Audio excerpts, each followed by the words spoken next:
Hi, this is the TV Enemy interview spot, and this time around we've got one of the most prolific and influential hardcore bands. Where? They are, two of them are here, the original members of MDC. I got with me Mike, Dave, and Al. Right, okay, let's turn to Dave. Dave, I want to ask you a few things about the name MDC. Can you give me a bit of background on that? Yeah, we started in Austin, Texas, and we were actually originally the Stains, and it was about late 1979, early 1980 when we started putting together some words and music with another fellow named Ron Posner and another fellow named Mikey Donaldson. There was another fellow named Frank Morris in there, in and out. Mike and Frank both played bass. And John Wayne died that summer of '79, and there were some punk bands happening in around the area of Austin. That's where the Butthole Surfers are from, the Big Boys, the Dicks, the Offenders. And it was a great little scene, and everyone, it was like you could be a star for 15 minutes. So if I get that right, you were brought up in Texas? Actually not. I was just happened to be living in Austin, Texas. The band was brought up in Austin, Texas, and actually was born in Austin. Al and I are both originally from New York. And did you call yourselves then Millions of Dead Corpse? No, we were the Stains. And what happened was we made a little record about a year and a half after that. In '81, February we made it. In April we actually put it out. And we sent it off to Creep magazine, and Tim Yohannan from Maximum Rock and Roll and Jello Biafra from the Dead Kennedys picked it up, and they gave us a call and said they liked it and thought it was interesting, and maybe that we could make it out to California to play. And about the same time, a little earlier actually, a band named Black Flag, who I'm sure you all heard of, came through Austin, and we put on a show, and they slept in my house, and they said, if there's anything we can do for you, let us know. So we packed our bags, and we made 300 copies of that single, John Wayne Was a Nazi, in '81. And we went out to California. We saw a whole big world happening out there in the punk rock field, and it was a lot of fun. But one of the things that happened when we went out to California was we realized there was a few other bands, and one in particular, an old-time band from Los Angeles named the Stains. So we had to think of a new name. And at the same time, we really noticed the cops in Austin were really bad. So you could see the Klan, the Ku Klux Klan, with the cops together. And so it was one of the themes of the band about cops and just how abusive they were with their power. And so when we were out in California, we were playing, and the cops were very abusive towards the kids at the show, beating people up, helicopters, hundreds of cops to hassle, a few hundred people at a show. It was just so brutal. And we started kicking around Dead Cops, and we started writing a song, Dead Cops. And a friend of ours, Buff Parrott from the Dicks, which is a great band, said to us, how about Millions of Dead Cops? And it just stuck from that moment on. So we went home to Texas, we recorded an album, and we named it Millions of Dead Cops. And we have got a bunch of trouble around borders, and mostly when we do shows and they put our name on a flyer. So we shortened it to MDC just so people who would come in to see our show would know who we are, but not necessarily the cops. But I kind of think that the movements that are happening are in positive ways. Certainly, apartheid's got to go, and the lack of information and freedom in the block country, so that shit's got to go too, you know. Please play, Dave. This is a Michelle Shock song called Secret to a Long Life. Billy Bottle was a poor boy, that's why he robbed the Union Road Bank. He was a sweet-talking ladies' man, or so he led them ladies all to think. Oh, but the secret to a long life is knowing when it's time to go. I say the secret to a long life is knowing when it's time to go.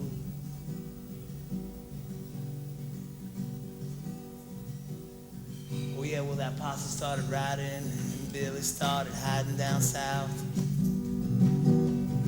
He was shacked up with Maria with her black hair and her ruby red mouth.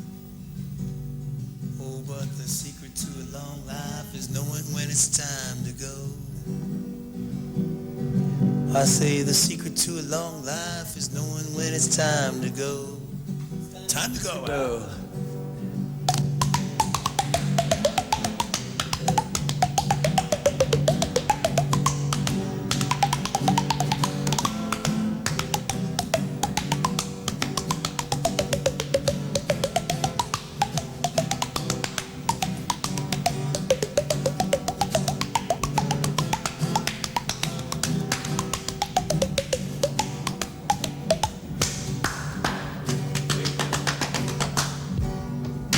News hit Maria's lover, and then Billy ran for cover. Well, don't you know? Oh, when them bullets started flying, Billy says it's time for me to go. Oh, but the secret to a long life is knowing when it's time to go. I say the secret to a long life is knowing when it's time to go.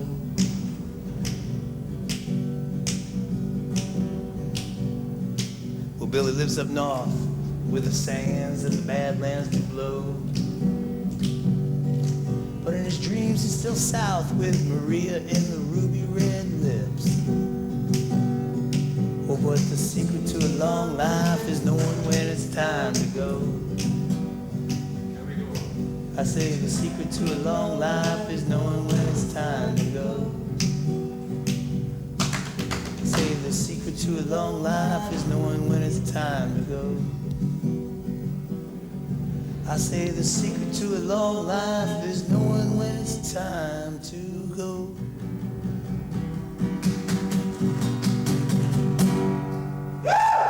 Great. And now we're joined by Matt, our bass player, and Bill, our guitar player, who we are delighted to be here in Bremen with. That's in right. fact, we have a Bremenite? What do you call a person who's been in or lived in Bremen? For a guitar player. Bill, I hear you're from the Bay Area. Is that right? Am I from the Bay The Area? Bay Area. I'm from Bayern. I'm Deutsch geboren. I mean, you live in the Bay Area now. Okay. Can you tell me a bit about the other bands you played with before meeting up with MDC? I mean, you must have had some type of reputation in order to get to know them. Exodus and Metallica, and been playing with Danzig for a while. And no, who did I play with? I've been playing in various bands since about punk bands since about 1981, something like that. The first band was Intensified Chaos, which is on the first Maximum Rock and Roll sampler, first song, first side. And after that, I was in a band called Special Forces for 3 years.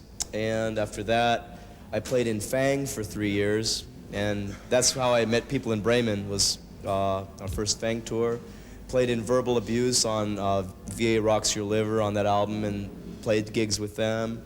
And I also, I have a lot of friends that are musicians in the Bay Area, and I sit in with them. Like when Matt was in Operation Ivy, I sat in with them for some shows, and Sinister Sisters of Satan.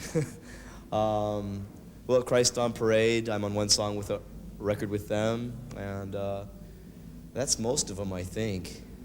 You're probably Okay. talking to the guy in the Bay Area who can play more full sets of one band or another of anybody in the Bay Area is Bill. My first show with MDC, I get down there, we're talking, and I'm having fun, and I've known I've known about them for years. I knew Dave from other, so telling stories. We get down to Los Angeles, and this is great. And we're about to play, and these police come in and break up the show with riot gear, and it was like, fuck, wow, MDC moves at cops. I guess it is crazy, and stuff. And so anyway, that's not bad enough. Dave ended up getting beat up by the cops. Then we go to Echo Park, which is a place in LA where I guess there's a lot of gangs there, and we pull into this alley, and this guy comes out, and I go, hi, how you doing? Just turning around, and he like pulls this gun on me, this gang guy, because he thought I was from another gang or something. Yeah, he put it against my head, and I crumble to the front seat. I'm like, let me out of here, and they pull out stuff, and it's like crazy. So not only do I start shooting at us, so this is my first show with MDC. My first show with MDC, I almost get beat up by cops, and then I almost get shot to death in Los Angeles. We didn't play one note. We didn't play one note. It's a statement on this man's intelligence. They won't let him play. They beat him up, and then they try to shoot him on his way out of town, and he's still with us. But we don't have a release date. We haven't even booked a recording studio to lay down the first bass drum track. So it'll be a new concept, though. We're going to be playing a lot of disco songs on this record. For the clubs, for the dance clubs, and Our crossover disco move. couple lambada numbers. It's kind of a secret. This is probably the first you're going to hear about we it. got the Mormon Tabernacle Choir to do some backgrounds for us, and it ought to be nice.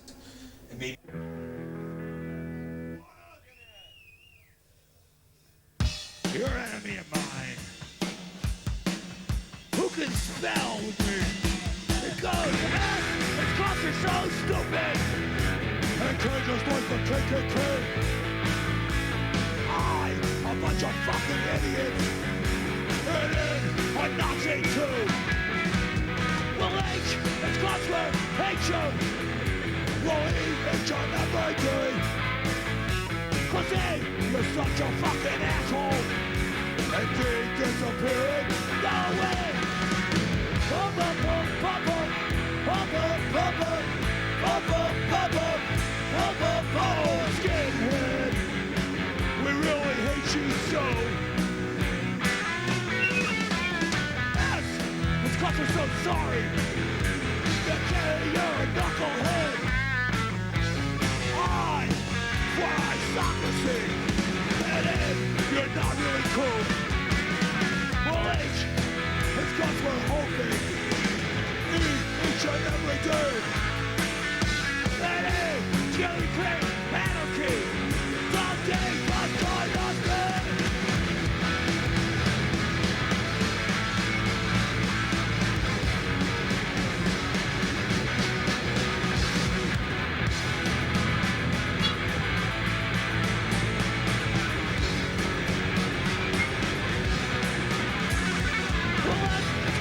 Sorry, okay, you're a knucklehead.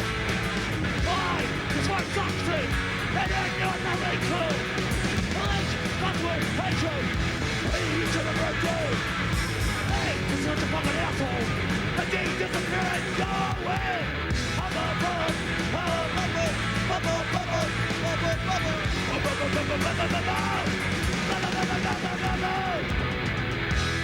Skinhead. A traitor to the working class.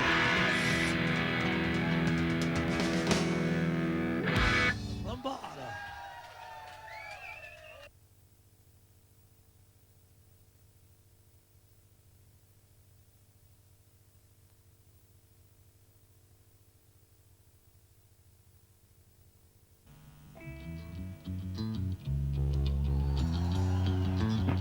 Shake it up, shake it.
actually, the name itself, Fugazi, the fact that it's from Vietnam is not really that important. The reason that we like the name was that we agree with the sentiment that of a fucked up situation. I think that's an apt description of the world we live in. Furthermore, the name is ambiguous. If you know ambiguous, it's enough. That word, but actually, the name itself, Fugazi, the fact that it's from Vietnam is not really that important. The reason that we like the name was that we agree with the sentiment that of a fucked up situation. I think that's an apt description of the world we live in. Furthermore, the name is ambiguous. If you know ambiguous, it's enough. That word is open enough to interpretation so that people don't get like this instant, convenient definition. It's not important what the name means, really. I mean, ultimately, what's important is the band.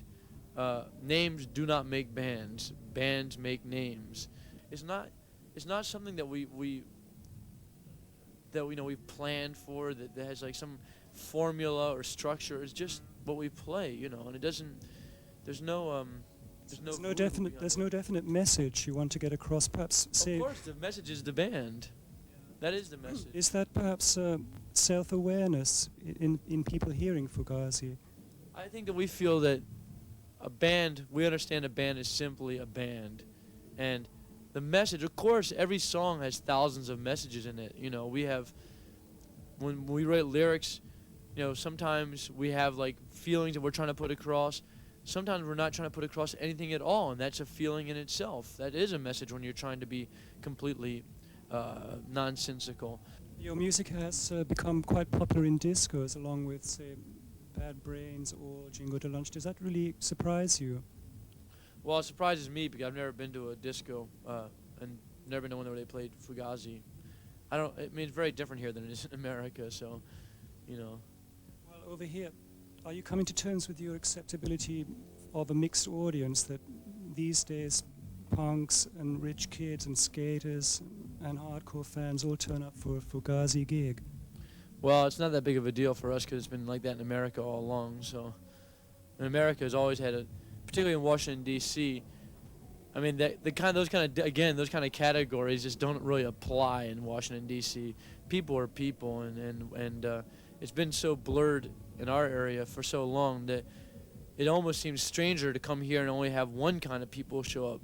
I'd rather appeal to many different people because I certainly don't consider myself one particular kind of person or anybody else in the band one particular kind of person. On this concert tour, I understand that you have complete control of the organization, that you're limiting the entry to anywhere to $8. Is there any specific conception behind that move? Yeah, we always feel that music should just be reasonably priced, Are they off? Oh, okay. We just feel like the music is something, like we go see shows, we don't want to pay a lot of money to see them. So, seems like fair enough. In America, we try to play for no more than $5. I guess over here it's $8, or we try to go for as low a door price as is possible, something that's reasonable. Part of that is because we think music should be affordable. There is such a thing as economic discrimination, I think. It's called high culture. And, I've seen other bands charging as much as $25 in America, $30, $50. It just seems kind of ludicrous. And then you go in and they charge $30 for T-shirts, which is just bullshit, It sort of takes away from the impact, for me, personally, of a band when because when I pay $25 to see a band, they better fucking entertain the shit out of me. It better be good. It's like when you go to a restaurant, if you should pay that much money for food, it better be fucking good. So, in the same light, by charging a reasonable door price, we feel like we're allowed to suck. We don't have to be perfect, because we're not a perfect band. We're not like a phenomenally talented, greatest band on earth. We're just a band. And it's strange that so many people want to come see us. But doesn't mean that we're going to charge more for them to come see us. Yeah, we are in control of our organization, but that's part of our autonomy. We feel that we will take full responsibility for the band and its actions But we also must have full control over that too. And we don't answer for things that other people have to say about us.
Okay, before we come to the end of the interview, what's your next plans after you get so cool through this tour? I heard about a rumor that you're planning an European nude tour for next summer or so. Is that true? Mike? Michael. Do you Yeah, prefer Mike or Michael? What? Pardon? Do you prefer Mike or Michael?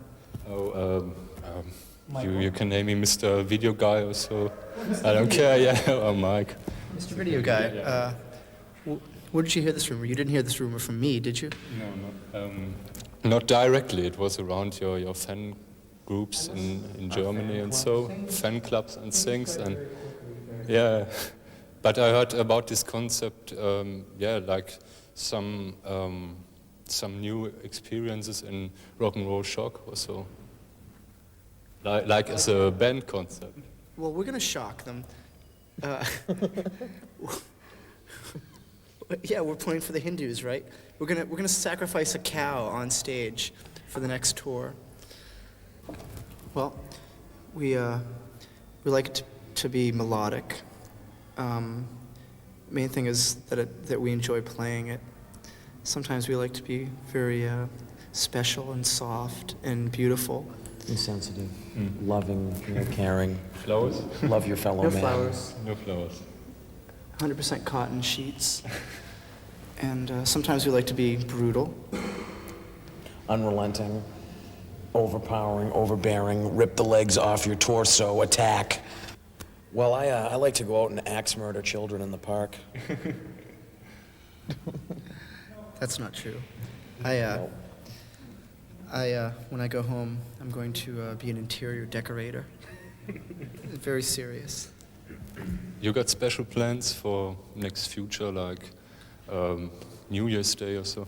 Oh no, well, see, I was a printer before we came here. I lost my job because we toured, and I'm looking forward to going home and being unemployed for a couple months at least, and just relaxing.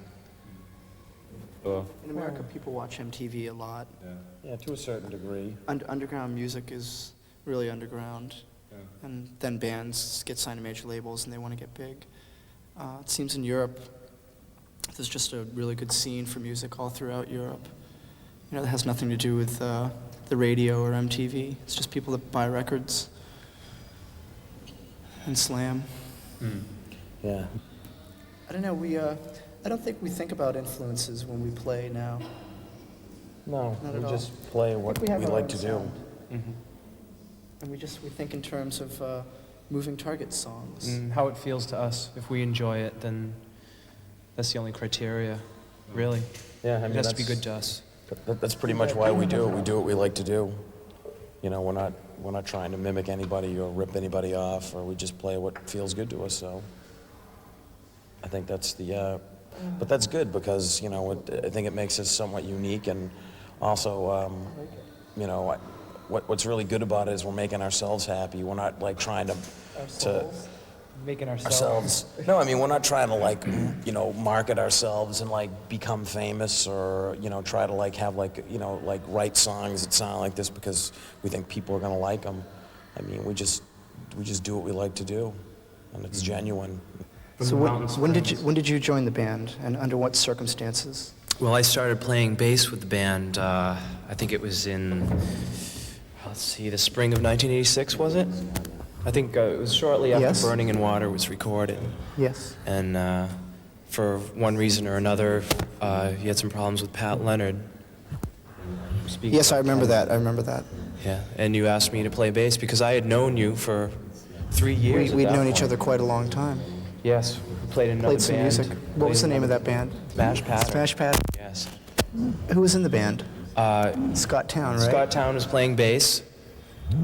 His nickname was Howie. It's still his nickname, Howie. Yes. My best friend. Where do you see Scott Town going with the music?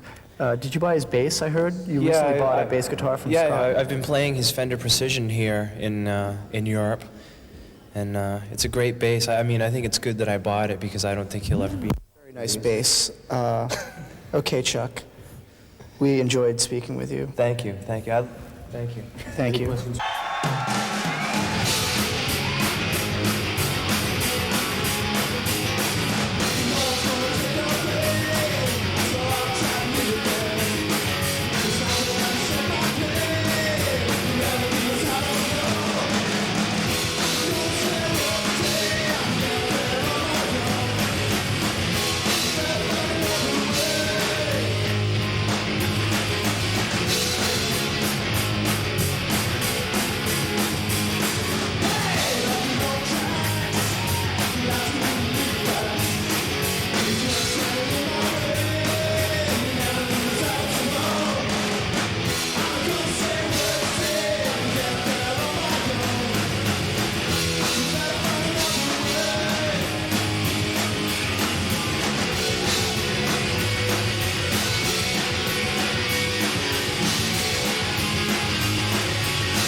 me at home.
There's a few different kinds of ways to do music, right? There's the kind where you sit back and you wait for everything to come to you, and there's the kind that just gets up and goes and does it. And we just got up and did it. I mean, the Doughboys, we went and we did a whole American tour, 4 months, like 70 cities, before our first record ever came out, before we ever played at home. I mean, the first show we ever played in Montreal as the Doughboys was the last show of our American tour. You always had a good response over in France, for example. You think it is a fact of being a Canadian band or so? Yeah, I think so. Where we're from Quebec, right? And that's it's a totally French province in the part of Canada. So I think that the fact that we're from Quebec going to France, there's a connection there. Like I think normal bands only play 2-3 shows in France, and we go there and play 10. So yeah, I mean, there's like a cultural exchange, obviously, Yeah. because their cultures are obviously similar. I mean, it's a French-speaking culture, Yeah. and I mean that's what Quebec stems from. Yeah. You know, is from you know Paris and places like that all over France. So I mean, we're working in Canada. We're working with music stations like Music Plus, Yeah. which is the majority of that is French speaking, but we are from Quebec and they help us out. yeah, you they're know, really too. they're so. really supportive of us, and the French people in Quebec are really supportive of our band too. So I think that translates into France too, because French in France have been really supportive of the Doughboys. So, if could I say, like for the underground scene over in your hometown, I think it's Montreal, is in Quebec. Is it like music station, radio stations are important for the things you do, or is there a good contact? Or That's the thing about the difference between like America, Canada, and Europe is in America and Canada, college radio plays a big part in underground, alternative, whatever you want to label it as, music, right? And basically all it is music that can't be heard on the big FM stations. These college radios pick up and they play. As for Europe, it's all done through media and magazines, which is a totally different story. And you get to the same point, it all reaches the same peak, but it's just done differently. So I mean, I mean, if you're a fan of alternative music, there's beyond stuff for you. You know, I mean, there's campus radio, which is college radio. You can hear the bands. You know, and most major cities across Canada and the United States have it. Sometimes even 2 or 3 stations per city. Yeah.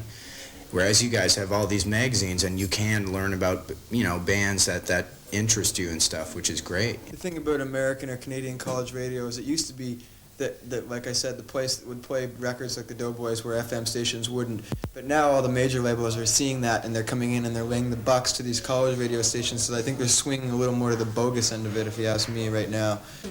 In America, the popularity of a band all comes down to one thing, and that's money. If they put money into you, you'll be popular. If they put no money into you, no matter how good your record is, no matter how good your band is, if they don't put any money behind you, you're never going to hear it, is what it flat comes down to. And there's a few lucky ones that squeak by, which will never do that well if they have no money behind them, but they can still reach a certain point. But it all comes down to money. Music is a really bad game, basically. Quoting April Wine, rock and roll is a vicious game. There you go.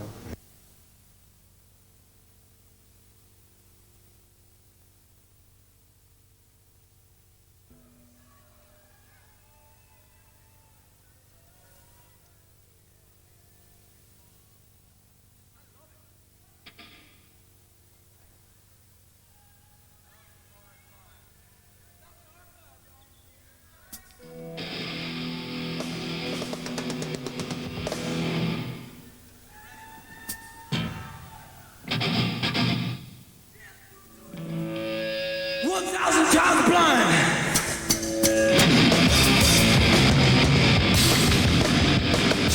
One thousand times blind. See me fall and see me hit the floor. 1,000 times blind. See me fall and see me lose my mind. Look at me, oh watch yourself. Look at me, oh lose yourself. Don't love me, oh hate yourself. Look at me, oh drop yourself. Hey!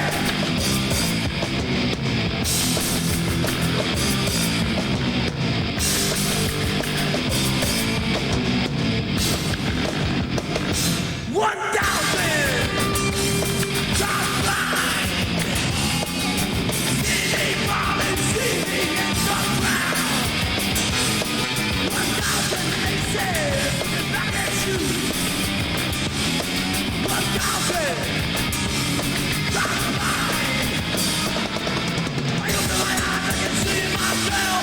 Sleep out loud, I can hear myself. Reach inside, I can feel myself. I don't know myself. Yeah!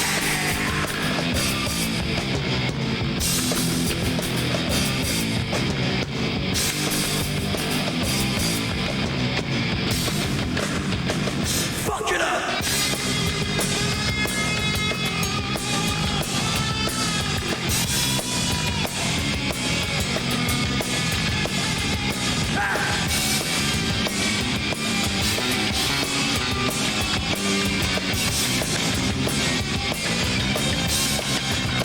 Alright!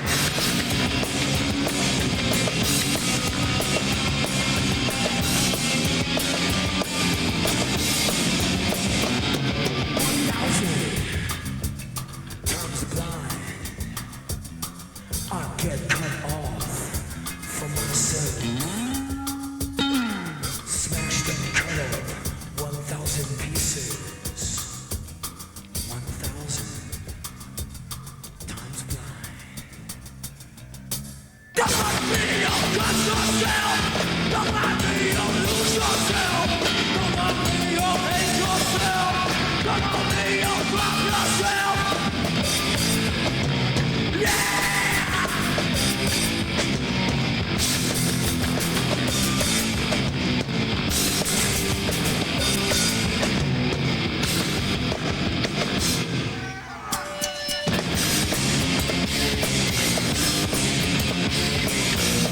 We heard on local TV, on local radio today in the morning, Hubert Selby and his Galloping Coroners live in Essen. Would you like to comment on that? Is that right? Well, I don't think we're going to be reading with them. I think it's two separate shows, but who knows? I mean, I never know what's going to happen.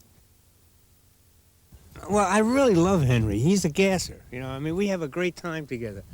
We have a wonderful relationship, and I like his writing. I like the way he performs.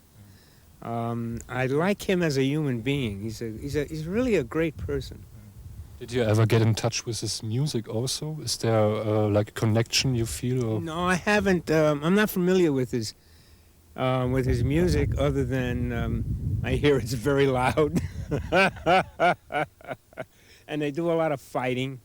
I mean, every time he comes home off tour, he's got broken bones or he's broken somebody's body. I mean, it's a different concept of singing than what I'm used to.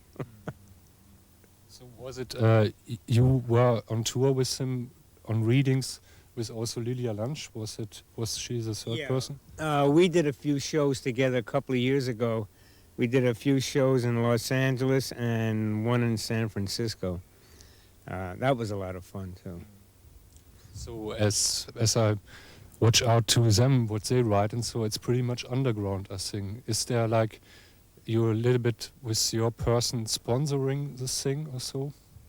No, actually, I'd say Henry was sponsoring it. Henry is a very, very popular entertainer in a certain area of American society. Is there not the wish sometimes to have a little bit more security in your life, or like settling down or stuff, or just not having these ups and downs while having a creative job? Well, I would love it, my friend. I would love it, but my life has never been like that. And security comes from in here anyway. It doesn't come from money. It doesn't come from people. It comes from here. So I don't know. Maybe I'm secure, maybe I'm not, but I still have my demons that I have to deal with on a daily basis. See, there's only two emotions a human being can experience: love or fear. And when about hate? Well, hate is a form of fear. You see, fear needs a form to be effective. And insecurities and jealousies and hatred and anger, that's all a form of fear. And when you're coming from fear, the result has to be fearful. You know, you can't have a loving result coming from a fearful foundation. And that I can show you a way to love the unlovable. Then, you know, that's a great thing. You know, to love your enemy is a great thing, and it's freedom.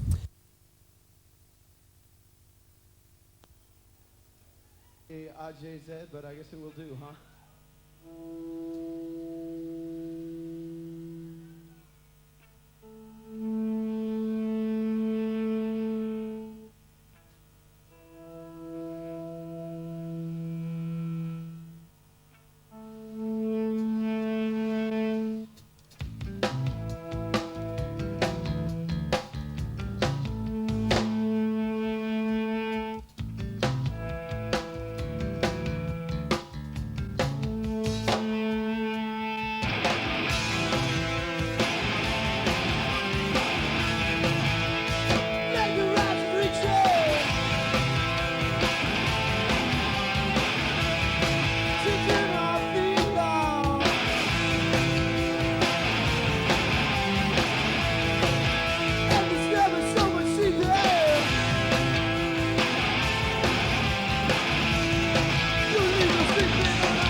Yeah, Discord is a label. The word hardcore is a category that we're not comfortable with. So there's a lot of different, there's thousands of different definitions for that word. So I think that the word was really meaningless. You know, we're an independent label, an alternative label, and and we definitely start out as a punk label, like in those roots or whatever. But as far as a hardcore label, I think that's a category that's rather confining, that I'm not interested in being categorized as. The label started in 1980. December 1980 was our first release. The idea was to document a certain community of musicians in Washington, D.C. And now as we come close to December 1990, Discord is still a label that is documenting a community of musicians in Washington, D.C. We pretty much have succeeded in what we set out to do, and we'll continue to do it as long as that community exists. When the community stops, so does the label. We are a well-known label, which is interesting, but we're not particularly ambitious, and we don't want to be a major label or anything like that.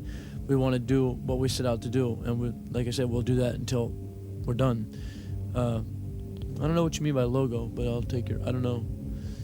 You mean, yeah. I mean more of the design, you know, the design as a recognizable feature, which you immediately see that's Discord. The little, yeah, just a little something we drew. So what you're saying is Discord is really an artistic project exclusively for Washington bands. Yeah, always has been. Yeah, I mean, it was formed purely to document the music that was important to us.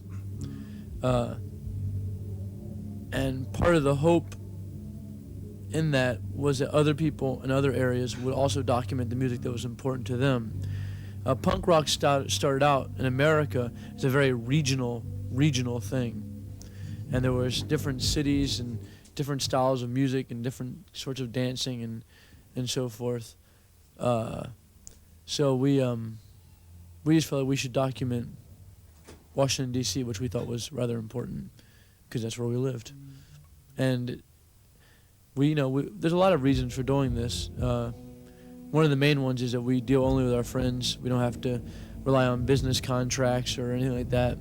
We don't use contracts. We don't just make them sign anything. We don't take away the rights to their songs. Nothing, We just work with our friends, and it just works out to be a better situation for us, because I have a lot of contempt for the record industry, and I don't particularly want to be a part of it any more than I have to. The fact that we started our own label is proof of that. When you don't want to be a part of something, you do it yourself. So we did. They put your label in that category: hardcore, Discord, punk bands. I don't really care what people think about the label or about the bands, or whatever. I'm not gonna be a part of. I'm not gonna play a part of that and say yes, we are this. We're not. We're a label, and I think that it's, having played music for 10 years and been involved with hundreds of bands. When you have bands like Shudder to Think, Fidelity Jones, Soulside, Holy Rollers, or Fugazi, I think there's enough of a variance there that a label, any category, is only limiting, in my opinion. And it's too convenient for people, particularly the media or journalists, fanzine people, whatever. It's too convenient for them to have those sort of labels. It just because they don't mean anything anymore. So people are welcome to call it what they want. I'm just not going to agree with them. I'm just going to say, well, yeah, we're Fugazi. Yeah, the label is Discord, and we'll leave it at that. Like young people's vision of life and music, you know, I think it's a good thing. And I think that even though we all are getting older, I think that kind of the decisions that we made as teenagers or as youths or whatever were really, really important to where we are now today. And I always will support the freedom of choice for kids, man. I think it's really important that kids have the alternatives and can know about it and go be a part of it if they want.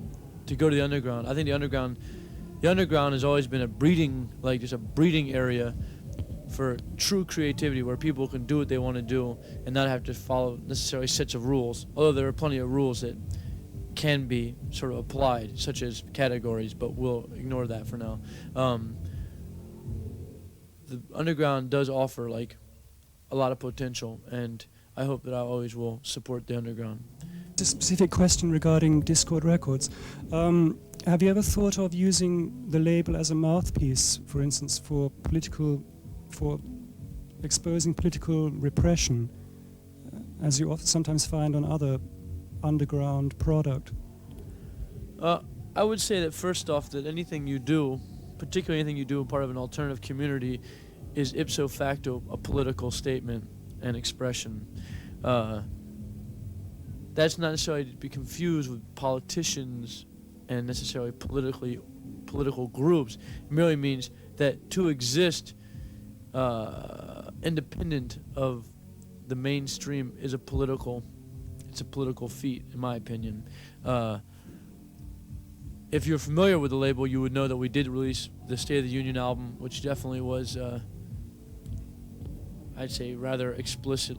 Had rather explicit expressions from people about the political situations in the world.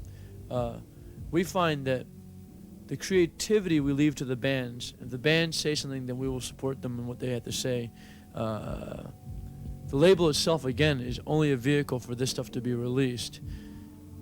It's left to the bands to decide what they want to do, like politically. Fugazi, for instance, plays many, many benefits. Like in Washington, we haven't played a paying gig for over a year. This is partly to raise consciousness, which is very important. More importantly, it's to raise cash for groups that we think are important. And if you want an example of those groups, I can tell you homelessness groups in Washington, which was a very big problem in America, people who have nowhere to live, shelters, women's shelters, children's shelters, soup kitchens, free clinics, AIDS activism, gay rights groups, environmental groups, women's rights groups, prison rights groups, prison reform groups. These are things that we feel personally as individuals, as human beings, we think are very important. And being a member of a band gives us an opportunity to gather people, and because of that, gather money. And with that money, we can put it towards people who are on the front lines of those causes, which we feel are important. I think a lot of times, the way we look at it, that expressions about certain political things, it dates your music, whatever, and it dates your expression. And I think that rebellion, I think the power and the right to speak out is timeless and should not be dated. I don't want 1990 written on the words that I sing, because that right to express myself is timeless.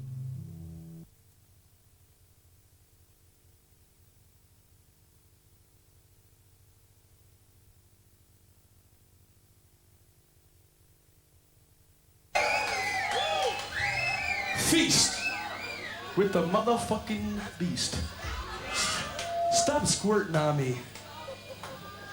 Shit gets in my hair and you're gonna ruin my mic. You love it and you know it.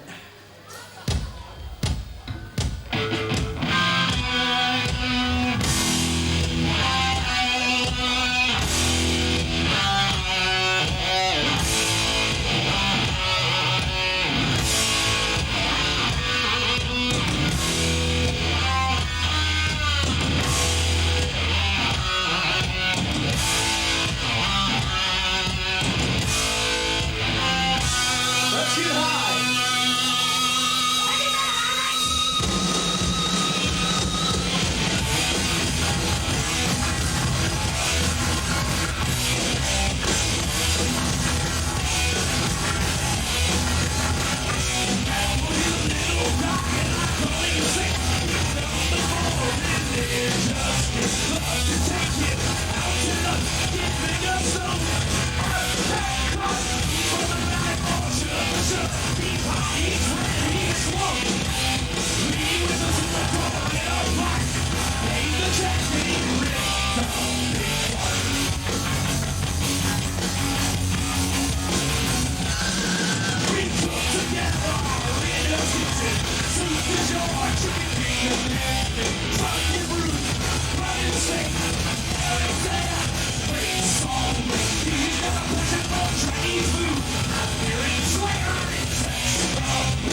So we are in the middle of the melting pot called Ruhr area again, and we are into the big thing which is called the center of the hell, like Hell's Kitchen, and we are together with the chickens tonight, the Hell's Chickens.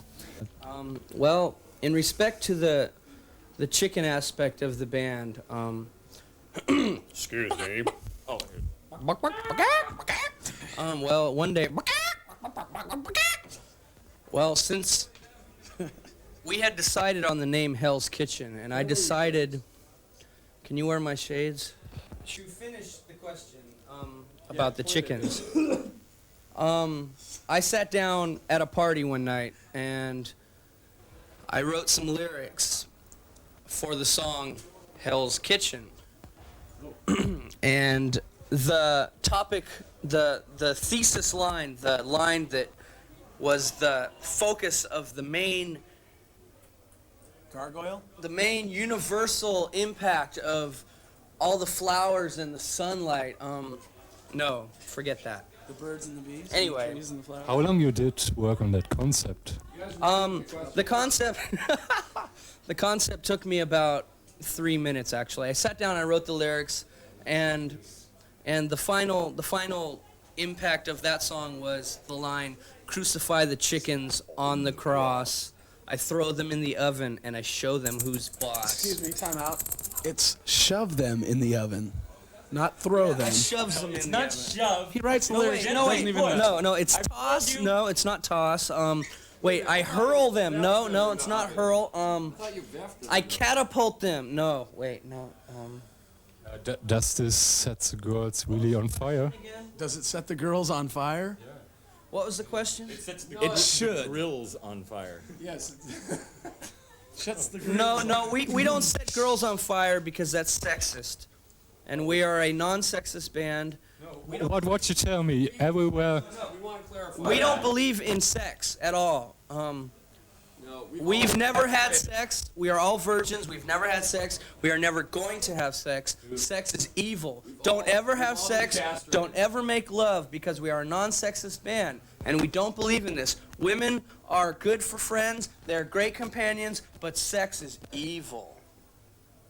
Remember this, children. Didn't you ever? For about $20. What do you think, Jim?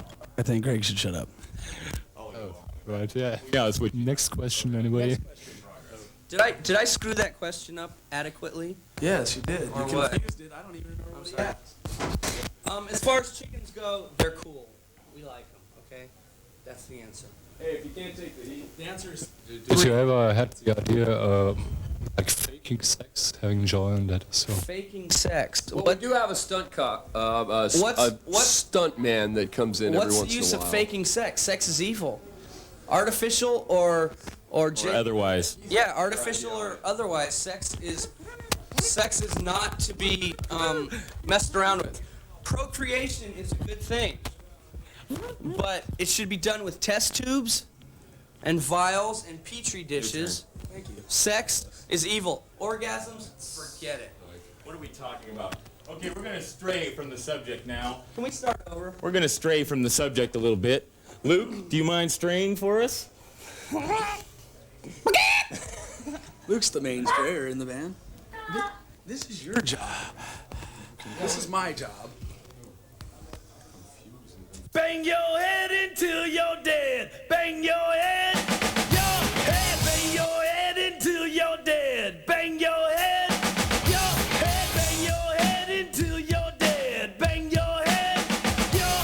Bang your head until you're dead. Bang your head. Your head.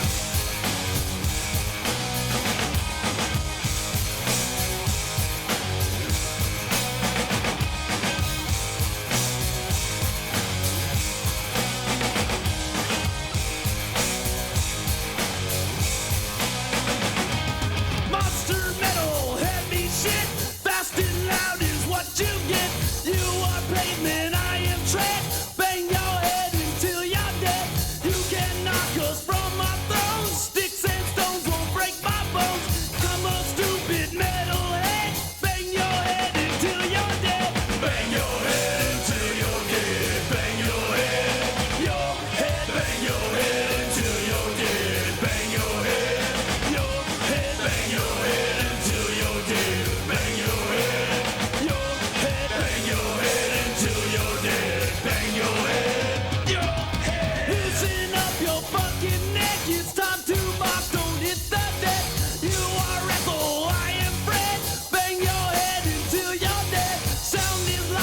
celebrate. Spandex pants and shirts on next. I am grateful you are dead. Bang your head until you're dead. Bang your head until you're dead. Bang your head. Bang your head until you're dead. Bang your head. Bang your head until you're dead. Bang your head. Bang your head until you're dead. Bang your head.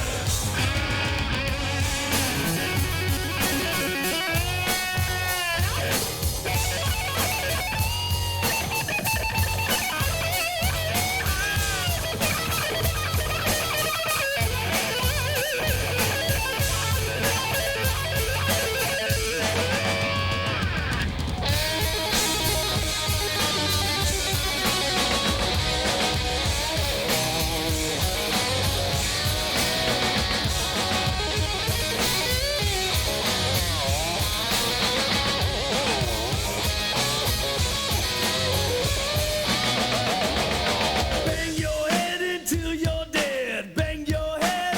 Your head. Bang your head until you're dead. Bang your head. Your head. Bang your head until you're dead. Bang your head. Your head. Bang your head until you're dead. Bang your head. Your head.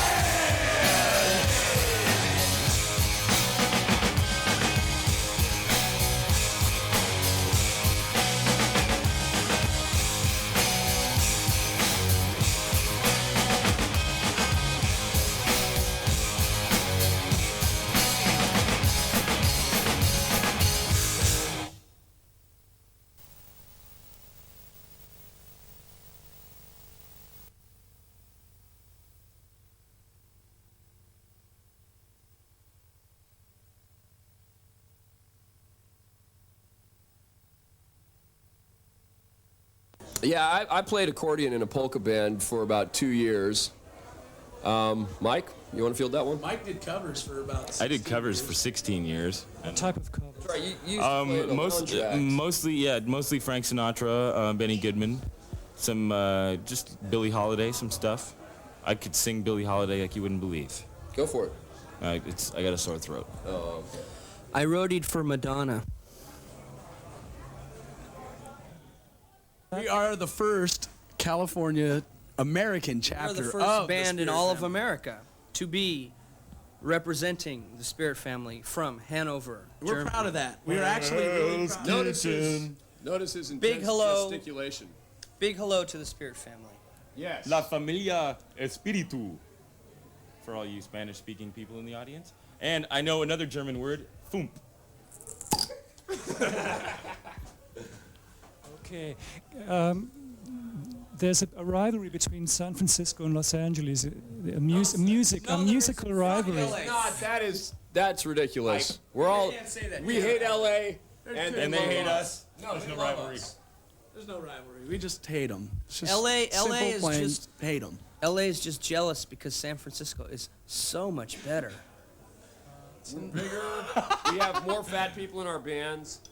The guitarists are better, and our hair doesn't need any hairspray. So that's the bottom line. I was thinking more along musical lines, like LA is noted for slick, well-polished music, conveyor belt music, one could say, because a lot of it can be easily disregarded. We have easily disregarded a lot of it, but You're right. There's a lot of slick. The thing about LA music, okay, I'm speaking for myself right now, so if anybody gets upset with this, you can come to me. The thing about LA bands is that there are so many of them that are the same. There are so many bands that fit into the status quo of what's cool. And as far as Bay Area, San Francisco bands, it's very, very diverse. And and we're trying our hardest to be just like we're trying everybody. to be an LA band, but We just want to be like everybody. It's not working. We can't afford the hairspray yet, but give us a couple of years and we'll get a couple of cans of Aquanet and we'll have it going on. Last. Do you realize how many bands in LA are destroying the ozone at this very moment? Just by the use of hairspray and underarm deodorant. 33. 33. We counted them. What? 33 No, that's bands. more. Oh, 33 bands. It was insane. boycott LA bands because they're destroying the environment. Where do you usually tour mainly? Do you stay around California? Is there a well-trodden hardcore route? A trek, so to speak, a punk rock trek?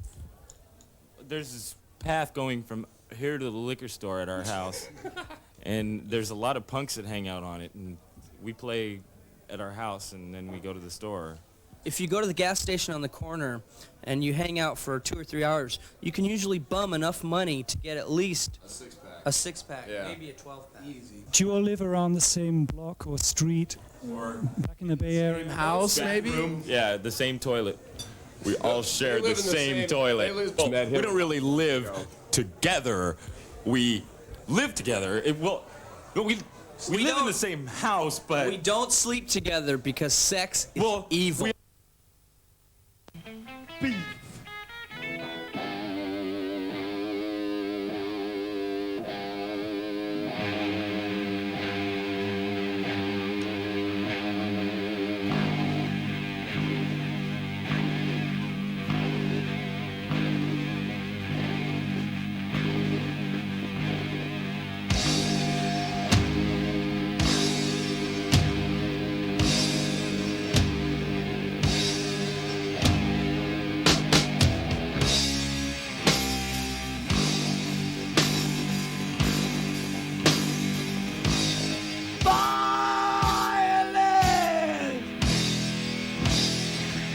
It's what I see on the streets when I'm going outside.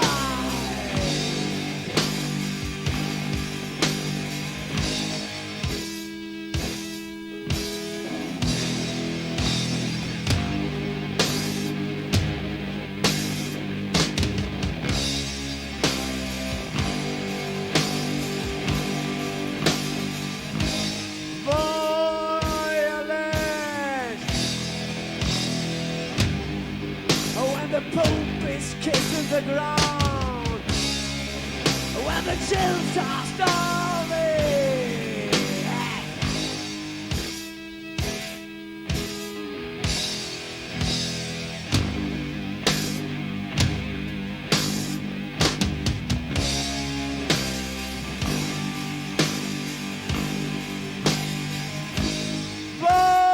Violence.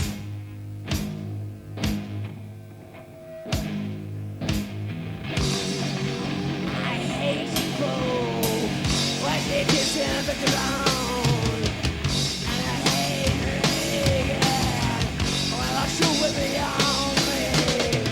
Weapons, violence on the battlefield.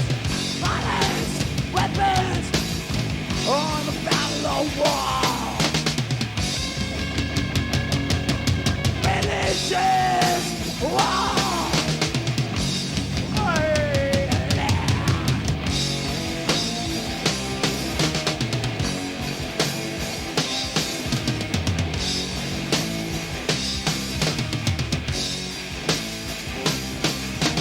Hit them and push them away.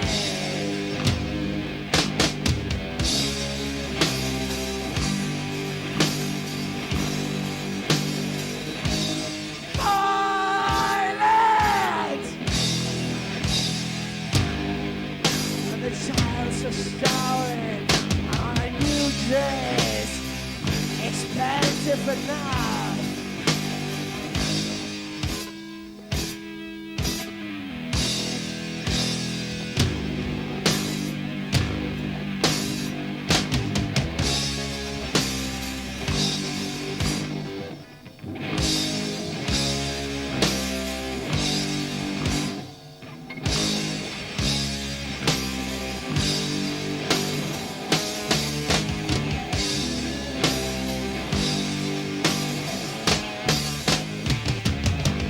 When the Pope is kissing, I'm pissing.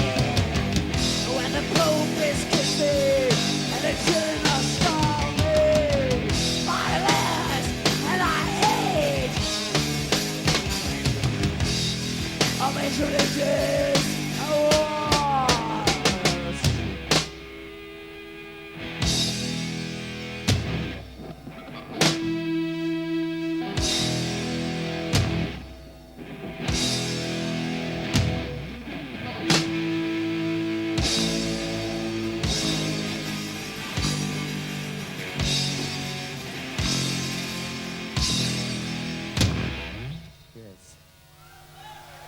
Ich hasse Gewalt und würde sie anwenden. You must be much better when you're a European band than you have to be when you're an American band, because you already got that with you when you're American, and it's like, I mean, the people in that bands cannot help that fact, of course. I mean, they cannot help where they're born. What you think? Why is it so with the American bonus or so? Is there a reason for that? Just do they play more in direction to the audience, or? Yeah, they have more, I think, more stage experience, or they show more stage experience. They have more show in what they do, and also, you come from a long, far away from the other side of the ocean, America. America is a well-respected country for lots of things. So, if you come just from Holland and you play in Germany, it's almost the same country. Yeah, but I mean, the American hardcore scene or music scene, underground scene, it developed out of ideas, or there were influences by British punk music and things. It And went that way and it came back. If like a Dutch band would make that kind of American like hardcore, or like a little bit happy hardcore like that, then it's totally corny in the first thing they do it. But if American band does that, then it's really original and real and from the heart, and I don't know. So that's the difference. you've been around for 3 or 4 times, about all over Europe on tours, clubs and places, occupied houses, squats. And what was the main response from the audience to your music? I think in the beginning it was sort of people not really used to what we were doing. They didn't really understand it, and gradually when we played more and more shows and people started to see it 1, 2, 3, 4 times, they started to understand it better. And I think that we got better also because we played more concerts, we got more experienced. I think gradually it goes up. It's going better and better. The fact of living in Amsterdam, does it have any influence on your music, or is there something you would connect with it? I don't know, it makes Amsterdam an easy city to live in and also play music, because the state takes sort of care of you. You don't have to work, you can concentrate in your music, which is easy. I think that's one, but that is from the whole of Holland. Yeah, but on the other hand, Holland is not an easy country to be a musician in. I mean, of course they give you money, but they don't take you seriously for one moment. If you go to, even if you would go to a social service and say, listen, I'm a musician, I want to make my money like this, and maybe it's not much, but I want to live like that, they will refuse you. And if you want to have like training for a musician, or you want to be just accepted as a musician, they just laugh in your face in the job center. They just like make a friendly smile at you and say, yes, but do you want to be a carpenter? And then they go on, you know. What climax?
you play now with Scott?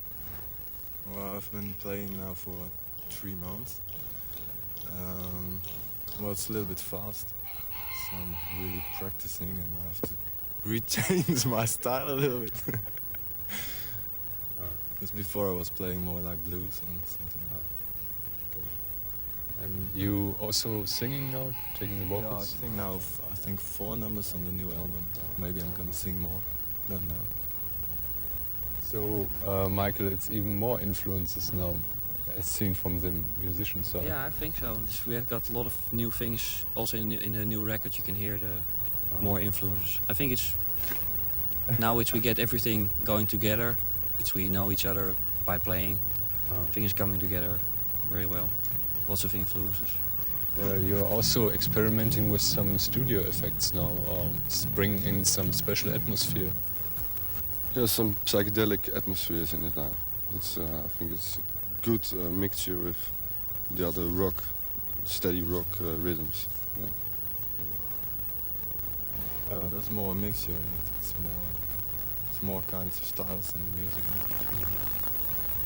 So you're working now on a LP also, and then, yeah, what are your plans? You want to get on tour or just testing gigs? I think first we want to finish our record and see if we can distribute it, and then try and go on tour when the record comes out.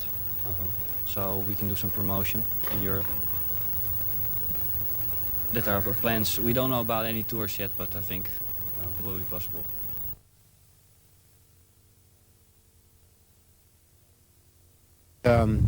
In an interview, somebody asked me what I'd like on my gravestone, if I have one. And I said, he laughed and he loved. See, I know absolutely that life is a joke and we're the punchline.